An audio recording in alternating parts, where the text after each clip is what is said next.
En estos instantes al estimado ingeniero Fernando Benalcázar. Gracias por acompañarnos, ingeniero, a este espacio de diálogo, primeramente para analizar, como lo habíamos hecho ya en un momento, cuando se había anunciado el cambio de tarifa por cobro de tarifa eléctrica al sector industrial. Hoy es una realidad, desde este mes de noviembre ya se estará cobrando otro valor.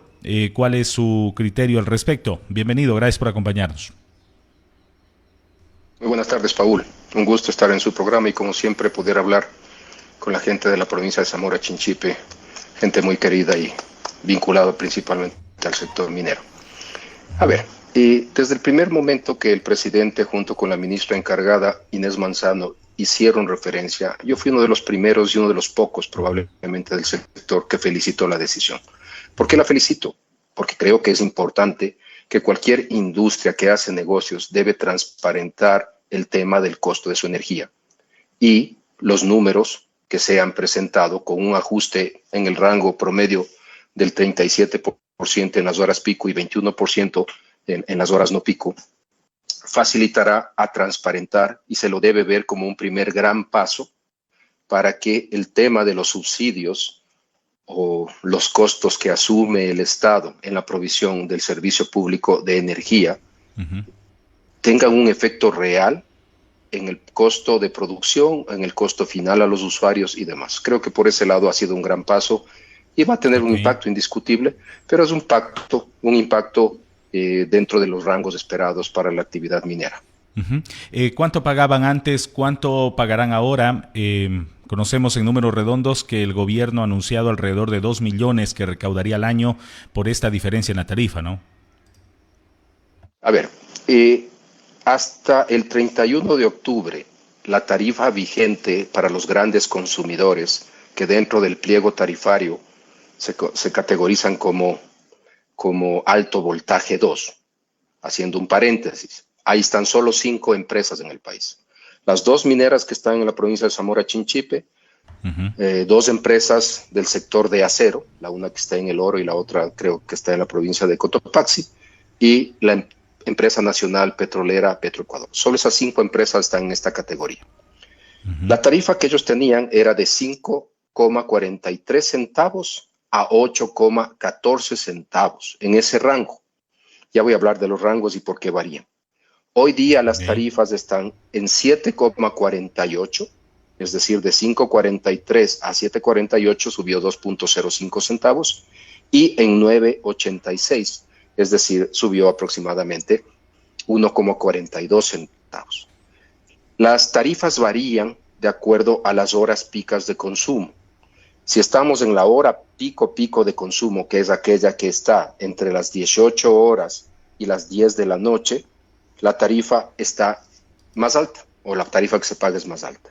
Y en las horas que no son picos, más o menos de 10 de la noche a las 8 de la mañana, la tarifa más baja de 7,48. En general, eso sí tendrá un impacto en las recaudaciones del Estado, porque a través de la empresa distribuidora se va a cobrar la diferencia, que no es mayor cosa, pero que sí llega a tener un impacto económico interesante, principalmente para el Estado, a través de sus distribuidoras. Ingeniero, ¿sigue siendo subsidiado ese valor o ya es un valor real? Lo digo porque algunos analistas he leído y he escuchado que mencionan que más o menos producir energía en Ecuador estaría alrededor de unos 16 centavos. No sé si se refiere a hidroeléctrica o termoeléctrica. Ese número es real. Siempre se ha estimado que está entre 12 y 16 centavos el costo de kilovatio hora. En el caso puntual de lo que nos compete de las 2 grandes mineras, se toma en cuenta que ellos invirtieron una inversión de capital redondeando de 60 millones de dólares, más o menos 36, 34 la empresa que corresponde a la mina Mirador y 22, 24 a la de Fruta del Norte en la construcción de una línea de transmisión que viene desde la provincia de Azuay, desde Taday hasta Boboiza y de Boboiza respectivamente a cada mina. Entonces, obviamente, al haber una inversión aproximada de 60 millones, es un factor de consideración que se toma en cuenta en lo que correspondería a transmisión por haber sido gastado e invertido por ellos. Entonces, creo que los valores actuales, que están en el rango de 9.86 centavos por kilovatio hora, son reales para el sector puntual de las mineras. Más no puedo comentar porque no sé los costos de inversión que hayan tenido las otras empresas, pero creo que en el caso puntual de Petroecuador, probablemente todavía hay una diferencia de subsidio y a futuro podrán irse transparentando los procesos a medida que se vayan ajustando a los pliegos tarifarios, que no nos olvidemos que se revisan en el mes de noviembre del año anterior para los precios que entran en vigencia normalmente a partir del 1 de enero del siguiente año. En este caso fue una excepcionalidad por la llamada de atención, si cabe el término, del propio presidente y su ministra, que las tarifas tenían una subvención. ¿Qué pasará con el futuro del desarrollo de estos proyectos mineros? Sabemos que Fruta del Norte puede expandirse, Mirador de hecho se está expandiendo al doble, me parece, según datos que se han dado a conocer, y obviamente van a demandar más energía. ¿Y qué se viene con los nuevos proyectos mineros si se llega a explotar Cascabel, que es mucho más grande, y otros proyectos mineros? ¿Tendrían que tener su propia generación eléctrica, ingeniero Benalcázar, con la actual normativa ecuatoriana y con la realidad del país? Así es, y creo que aquí va a ser un poco extensa mi respuesta y con muchos detalles.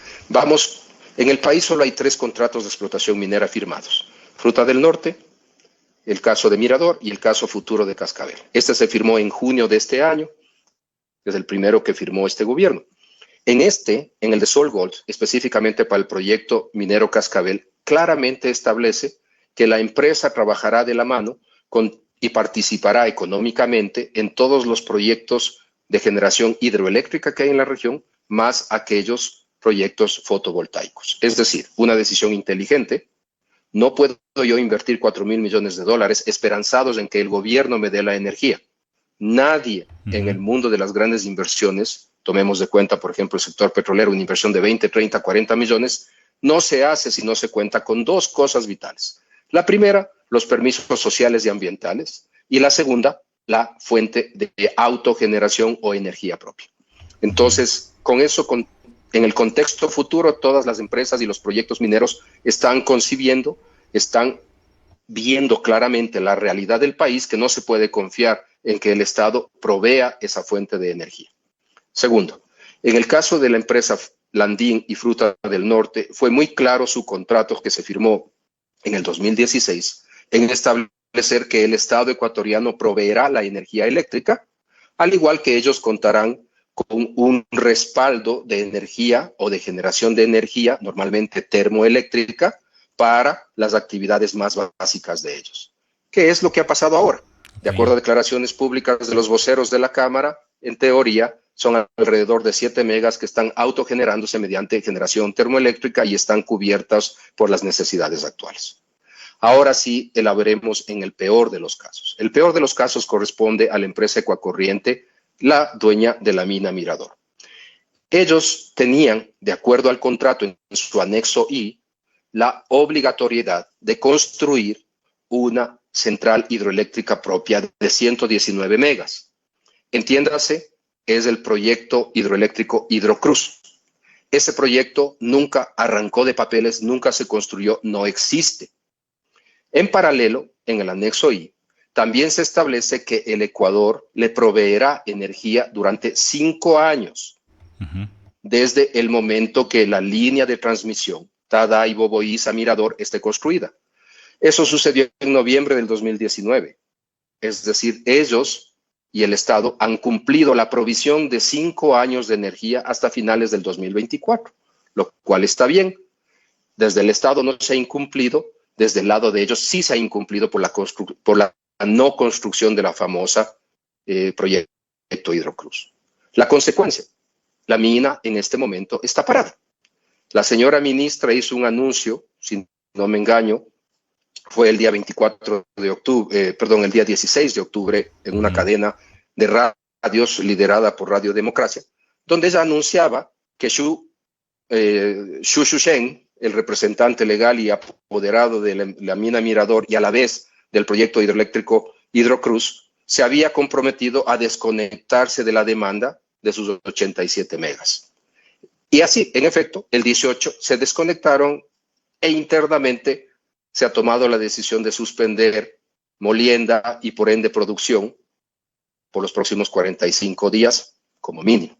Entonces eso sí tiene un impacto económico fuerte, solo si tomamos como referencia que se exportaba desde esa mina $1.400 millones en un año, aproximadamente en 45 días pueden ser alrededor de 190 millones. Y por ende el impacto sí viene para regalías e impuestos que el Estado deja de percibir por esa suspensión. Muy bien.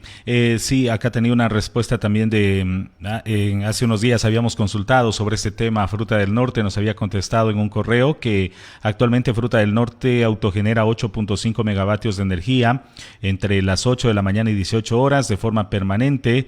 En el primer semestre del 2024 la tarifa promedio para Fruta del Norte fue de 0,07 centavos por kilovatio hora en condiciones normales. La mina asume alrededor de 17 megavatios de potencia. Sin embargo, en apoyo a la crisis energética, la compañía ha reducido su consumo externo a 8.5 megavatios mediante autogeneración.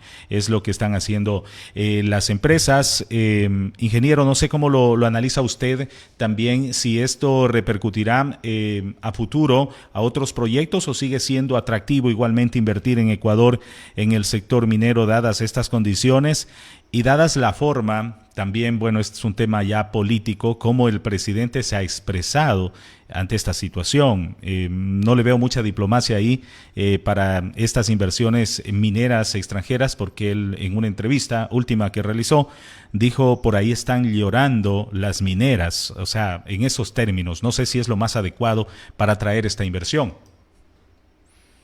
A ver, comparto que la forma como se expresan las necesidades de transparentar y la eliminación de subsidios no es la mejor. Coincido 100% con usted. También creo que no hay un solo proyecto en el mundo en el cual se ejecute o se lo conciba sin tomar en cuenta aquellos dos rubros vitales: permisos sociales y ambientales y el tema de disponibilidad de energía. Los proyectos inminentes que se vienen en la cartera de ejecución y futuras minas en construcción en el 2024, 25, 26, como es el caso puntual de Curipamba, claramente con esta situación tienen la película absolutamente clara que autogeneración es vital y necesaria para el éxito del proyecto. Y en el caso de la mina siguiente, la segunda que potencialmente comience construcción el próximo año, la mina La Plata en la provincia de Cotopaxi, han hecho público ya su autogestión y su autogeneración por 10 megas disponibles directamente en la etapa de construcción, lo cual es muy común.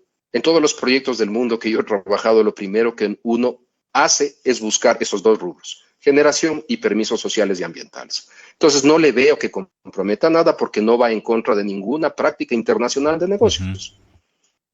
Ahora, es importante también resaltar que en el caso del Andín, con todo el lujo de detalles que usted puso en la mesa, en el contrato de la mina Fruta del Norte, existe una cláusula en la cual decía o establece que si la tarifa superaría los 10 centavos por kilovatio hora, existe un factor de ajuste económico para respaldar el modelo económico del contrato, lo cual es positivo y busca que, si fuese ese el caso, el Estado ecuatoriano deberá lo más pronto posible compensar por el impacto económico que aquella tarifa superando los 10 centavos por kilovatio hora podría traer.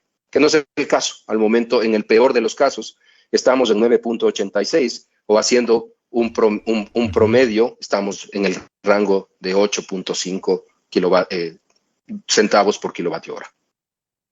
Muy bien.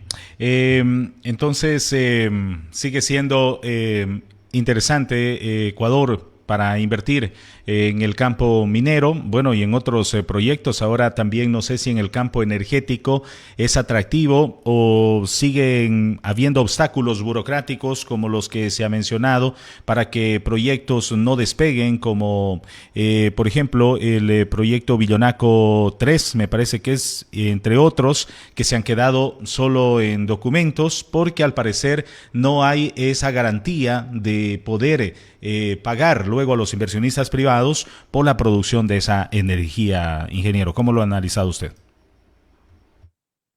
Creo que eso ha mejorado y eso ha cambiado sustancialmente con la aprobación de la Ley Cero Apagones 2, que fue aprobada en la Asamblea. Contestando su pregunta, en efecto, el tema de crear un fideicomiso no fue posible hasta por pronunciamiento de la Corte Constitucional, pero este gobierno encontró una forma que fue respaldado y aprobado por la Asamblea, que es a través de generar un fondo liderado y manejado por el Banco Interamericano de Desarrollo, que permite que esa entidad sea la entidad que garantiza el pago de los fondos que deben retornar a los inversionistas. Otro punto importantísimo de la ley es que eliminaron una absurda limitante que ponían que para autogeneración se podía tener 10 megas, ahora se liberó para 100 megas. Y había toda una polémica si debería liberarse para 100 o hacerlo infinito. Y creo que en eso el presidente fue claro, más o menos existe una relación de costo de 2 millones a 2.200.000 por mega, es decir, un proyecto de autogeneración de 100 megas puede costar entre 200 y 220 millones de dólares. Y decía el presidente, si alguien tiene los 220 millones de dólares, yo personalmente ayudo a que todos los procesos caminen. Y es verdad.